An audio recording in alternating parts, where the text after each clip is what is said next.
우리 인사합시다. 만나서 반갑습니다. 자, 우리 한 번 더 보시면서 당신은 세상이 부러워하는 사람입니다. 당신은 세상이 부러워하는 사람입니다. 제가 이번 주에 책을 한 권 접하면서 읽어본 책이 있습니다.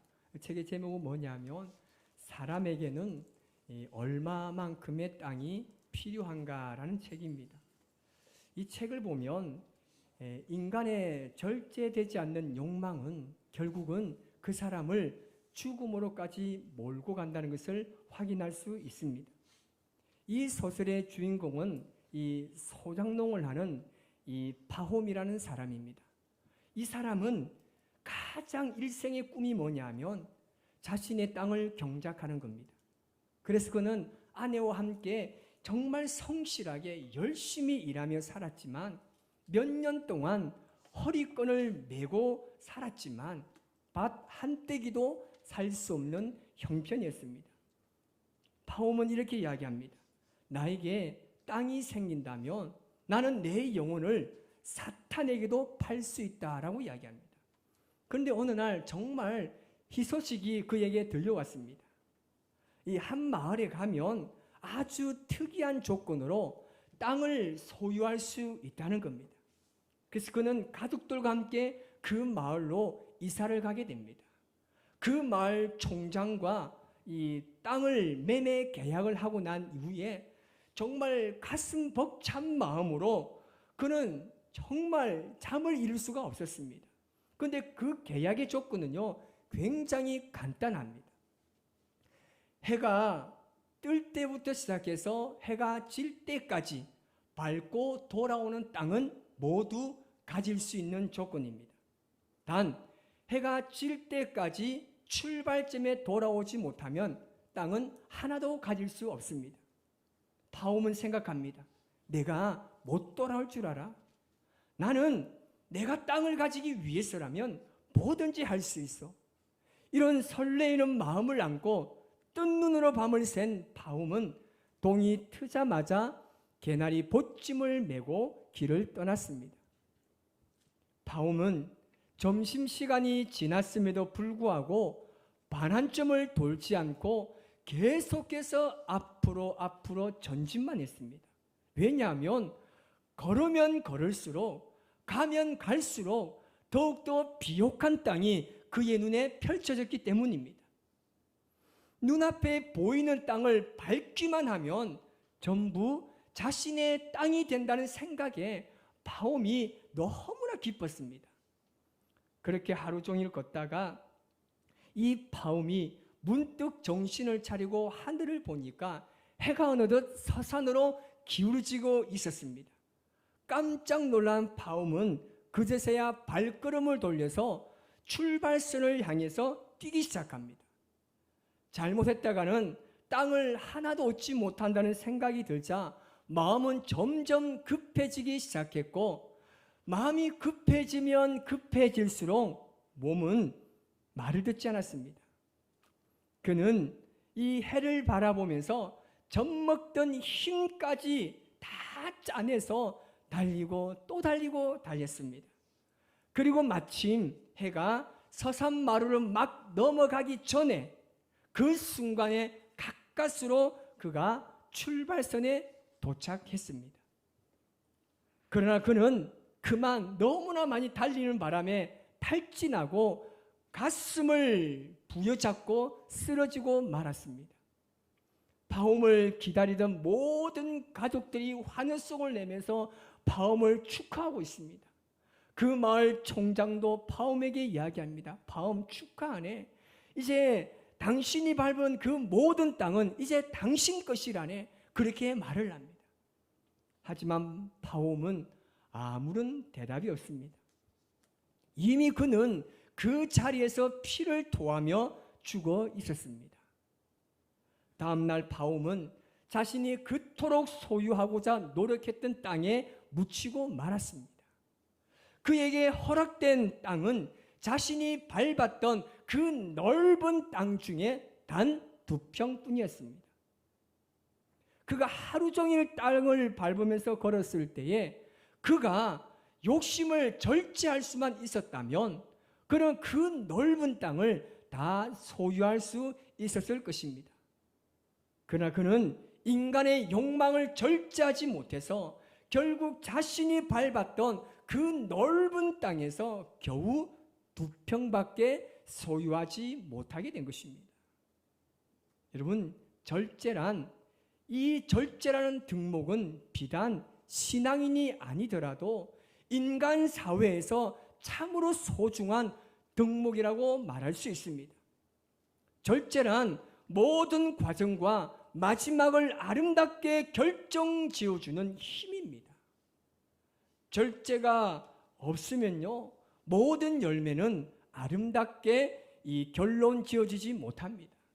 예를 들면 아무리 좋은 은사나 능력을 가지고 있다 할지라도 그것을 내가 통제하지 못하고 내가 절제하지 못하면 오히려 그것은 나에게 화가 될 수 있다는 것입니다. 사랑도 마찬가지입니다. 절제되지 않은 사랑은요, 반드시 문제가 생깁니다. 우리 부모들이 자녀들을 얼마나 사랑합니까? 그 자녀를 사랑할 때 절제하지 못하면 그 아이를 망치게 됩니다. 부모가 아이를 너무 사랑한 나머지 그 아이에게 전혀 훈련도 시키지 않고 그 아이의 사랑의 매를 들지 않으면 그 아이는 버릇없는 아이로 자라게 됩니다. 버릇없는 아이는 어디에서도 환영받지 못합니다. 그러므로 사랑도 절제되지 않고 맹목적으로 흐르기 시작하면 그 사랑은 병적이 되고 그 병적인 사랑은 마침내 집착이 되는 것입니다.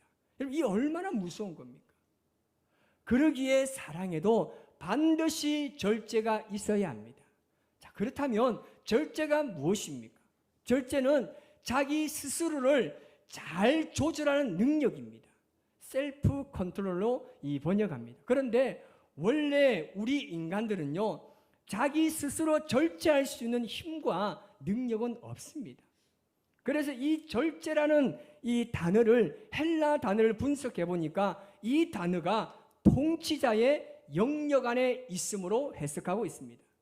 다시 말하면 절제라는 것은요, 타락한 본성을 지닌 우리 인간은 통치자가 되시는 하나님 안에 거하는 상태를 말하는 겁니다. 그러므로 우리가 절제하려면 우리가 날마다 하나님 안에 거해야 함을 믿습니다. 그럴 때 우리는요, 하나님께서 기뻐하시는 이 절제의 열매를 우리가 맺을 수 있는 겁니다.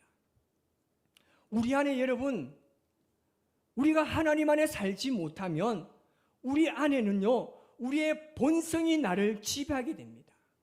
우리의 본성이 나를 지배하면요, 우리는요, 너무 화를 자주 내지 않습니까? 너무 짜증도 많이 되고 너무 정말 우리 본성에 사로잡혀서 정말 하나님의 사람으로 살아가지 못하는 우리의 모습이 얼마나 많습니까? 다른 사람을 여러분 우리가 흉을 볼 때 어떻습니까? 씹고 뜯고 맛보고 절구고 디저트까지 얼마나 그게 맛있는지 몰라요. 그러니까 여러분, 우리가 하나님 안에 거하지 못하면 이런 우리의 인간의 본성이 나를 지배하기 때문에 하나님께서 싫어하시는 말과 언행을 우리가 충분히 할 수 있다는 겁니다. 자, 그렇다면 우리가 하나님 안에 거함으로 맺어야 할 절제 영역이 무엇입니까? 오늘 말씀을 보면 제가 두 가지로 크게 정리할 수 있습니다. 첫 번째는 뭐냐면 이 절제 열매를 맺어야 하는 영역은요, 우리의 마음과 생각의 영역입니다.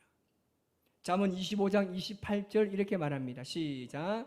자기의 마음을 제어하지 아니하는 자는 성읍이 무너지고 성벽이 없는 것과 같으니라. 아멘. 옛날에 이 성벽이 없는 것은요, 다시 말하면 적군들이 마음대로 침략해서 밟도록 한다는 겁니다. 여러분, 적군들이 성을요 함락하게 되면 남자들은 다 죽음을 면치 못합니다. 아이와 여성들은요 다 노예로 끌려가게 됩니다. 얼마나 비참한 일입니까? 잠언의 이 기자의 말씀은 뭐라고 이야기합니까? 마음을 절제하지 못하는 사람들은 이렇게 성벽이 없어서 적군들로부터 성을 점령당하는 것과 같다라고 말씀하고 있는 겁니다. 그 마음과 생각을 지키지 못해서 인류 역사상 가장 비참한 생을 마감한 사람이 누굽니까? 바로 가룟 유다입니다. 그는 마귀가 그 마음에 넣어주는 이 불순한 생각을 통제하지 못했습니다. 그래서 내 마음에 들어와서 나를 통제하니까 이 사탄이 내 마음에서 나를 통제하다 보니까 내 삶이 엉망이 되는 겁니다. 질서가 무너지고 하나님의 형상이 점점 우리에게서 사라지는 것입니다. 그래서 우리의 마음과 생각을 우리가 잘 지켜야 아름다운 절제 열매를 맺을 수 있는 것입니다. 두 번째는요, 이 절제 영역을 맺어야 할 영역은 바로 이 말과 언어의 영역입니다. 잠언 18장 21절에 이런 말씀이 있습니다. 시작. 죽고 사는 것이 혀의 힘에 달렸나니 혀를 쓰기 좋아하는 자는 혀의 열매를 먹으리라. 아멘. 이런 말은요, 생명을 죽이기도 하고 살릴 수 있는 능력이 있습니다. 그래서 사도 이 야고보도 우리의 혀는 많은 경우에 우리에게 유익을 끼치기보다는 오히려 우리에게 화를 끼친다고 말합니다. 해를 끼친다고 말합니다. 야고보서 3장 6절 말씀에 이런 말씀이 있습니다. 시작. 혀는 곧 불이요 불의의 세계라. 혀는 우리 지체 중에서 온몸을 더럽히고 삶의 수레바퀴를 불사르나니 그 사르는 것이 지옥불에서 나느니라. 아멘. 우리가 함부로 하는 말들은요, 우리의 온몸을 더럽힐 뿐만 아니라 우리의 생애를 송두리째 불태울 정도로 파괴적이라는 겁니다. 그러므로 우리는 우리의 말과 혀를요, 잘 절제할 수 있어야 합니다. 하고 싶은 말을 다 하고 원망하고 불평하는 말을 하게 되면 결국 우리의 절제되지 않는 말로 인해서 다른 사람들은 아픔과 상처를 받게 되어 있는 것입니다. 뿐만 아니라 자기 자신의 삶도 망가뜨리게 됩니다. 따라서 우리는 말할 때 가장 정말 조심스럽게 말을 해야 하는 겁니다. 제가 지난번에도 한 말씀을 드린 적이 있는데요. 모 방송국에서 이 프로그램에서 이 초등학교 6학년 여자애 2명을 초대해서 인터뷰를 하는 내용을 봤습니다. 거기 보면 MC가 그렇게 이야기합니다. 잔소리와 조언의 차이가 무엇입니까? 라는 질문에 이 초등학교 6학년 어린아이가 당돌하게 이야기합니다. 잔소리는 왠지 모르게 기분이 나쁜데 충고는 더 기분 나빠요. 정말 이 명언 아닙니까? 나는 내 입장에서 그 사람을 위한다고 말을 하지만 그 말을 받아들이는 입장에서 보면 그것은 그렇지 않다는 겁니다. 그래서 야고보서 1장 19절에서 20절 말씀에 이렇게 이야기합니다. 시작. 내 사랑하는 형제들아 너희가 알지니 사람마다 듣기는 속히하고 말하기는 더디하며 성내기도 더디하라. 사람이 성내는 것이 하나님의 의를 이루지 못함이라. 아멘. 여러분, 어떤 경우에라도 성내는 것은 좋은 열매를 맺지 못합니다. 그래서 우리는 이 분노의 감정을 잘 조절할 수 있어야 합니다. 여러분, 우리가 일상을 살다 보면 얼마나 화가 나고 짜증나고 분노하는 일이 많이 생깁니까? 특히 또 여름만 되면 어떻습니까? 이 분노 게이지가 얼마나 상승하는지 모릅니다. 조금만 막 뭐라 해도 조금만 탁 터치면 해도 화를 냅니다. 여러분, 그러면 우리가 이 분노가 생기지 않고 화가 올라오지 않기는 어떻게 되겠습니까? 주여, 시작. 나에게 화를 끼치고 나를 분노하게 하는 사람을 통해서 어떻게 하라고요? 시작. 주여. 그 사람 째려보지 말고 좀 기쁨으로 주여. 하나님을 한 번 더 생각해 보란 말입니다. 정말 이 말이 정말 그 사람에게 어떤 화를, 해를 끼칠 수 있을까 한번 생각해 보아야 하는 겁니다. 그러므로 여러분, 우리는요 항상 성령님의 도심을 힘입어서 우리의 감정을 절제할 수 있어야 하고, 그럴 때 우리 모두에게 유익한 열매를 맺게 할 수 있는 것입니다. 자, 그렇다면 우리가 좀 더 구체적으로 무엇을 어떻게 해야 절제의 열매를 맺을 수 있을까요? 오늘 고린도전서의 말씀을 가지고 제가 간략하게 두 가지로 말씀드릴게요. 첫 번째는 뭐냐면요, 우리가 절제하려면요, 우리 안에 분명한 사명의식이 분명해야 됩니다. 여러분, 사람은 언제 절제하는 능력을 잃어버리는지 아십니까? 그것은요, 바로 나 자신이 누구인지, 내가 무엇을 해야 하는지, 내 사명이 무엇인지에 대한 생각이 희미해질 때 절제를 잃어버리기 시작합니다. 다시 말하면 사람은 자신에게 주어진 사명이 분명하지 않을 때 훈련하고자 하는 의욕을 상실하게 되는 것입니다. 내가 무엇을 해야 하는지에 대한 사명이 없기 때문에 굳이 내가 절제할 이유를 찾지 못하는 겁니다. 그래서 사명이 분명하지 않는 사람들은요, 그냥 그렇게 아무렇게나 살아갑니다. 일본어로 케세라 세라, 뭡니까? 될 대로 되라.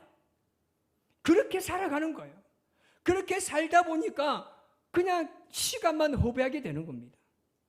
그러나 사명을 가지게 되면은요, 그 사명을 이루기 위해서 나에게 있는 물질과 시간과 그리고 능력과 재능, 무엇이든지 그것을 절제하는 규모 있게 사는 삶을 살게 되는 겁니다. 하지만 우리 안에 사명이 없을 때는요, 우리 안에 그 절제가 무너지고 마는 겁니다. 그러므로 여러분, 진정한 절제의 삶을 살려고 하면요, 하나님께서 나를 부르신 그 부르심의 의미를 다시 한번 깊이 생각해 보아야 합니다. 한 청년이 이야기합니다. 목사님, 제가 이번에 단기 선교를 갑니다. 정말 한 10일 동안 가는데 너무 가고 싶습니다. 그런데 그 앞주에 또 청년 집회가 한 일주일 동안 있다고 합니다. 그리고 방학 때는 제가 또 아르바이트를 해야 됩니다. 목사님, 어떻게 했으면 좋겠습니까? 제가 뭐라고 대답했겠습니까? 네 알아서 해라. 제가 그 청년에게 한마디 했습니다. 너무 급하게 달려가지 말라. 너무 그렇게 성급하게 모든 것을 하려고 하지 마라. 아직까지 20대인데 충분히 그 모든 것을 할 수 있는 기회가 있으니까 조금씩 절제하면서 천천히 걸어가다 보면 분명한 너의 사명을 깨달을 수 있을 거라고 말했습니다. 우리 모두가 이 사명의식을 가지고 살아가시기 바랍니다. 두 번째는요, 우리가 절제하려면 분명한 목표의식을 가져야 합니다. 뚜렷한 사명을 가진 사람은요, 그 사명을 이루기 위한 구체적인 목표를 가지게 됩니다. 그리고 그 뚜렷한 그 목표의식이 있는 사람은요, 목표를 이루기 위해서 훈련하고 자신을 절제합니다. 여러분, 왜 적금을 듭니까? 왜 청년들과 젊은 세대가 여러분 주택 청량을 들고 왜 시간을 쪼개가면서 삶을 계획적으로 세워가는 자신의 루틴을 정해서 삶을 살아갑니까? 내가 어떻게 살아가겠다는 목표의식이 있기 때문에 그렇습니다. 그래서 우리가 때로는 먹는 것도 절제하고 즐기며 우리가 여가 생활하는 것도 그 목표를 이루기 위해서 참고 견디고 인내하며 절제하는 것입니다. 오늘 고린도전서 9장 25절 말씀에 이런 말씀이 있습니다. 같이 있습니다.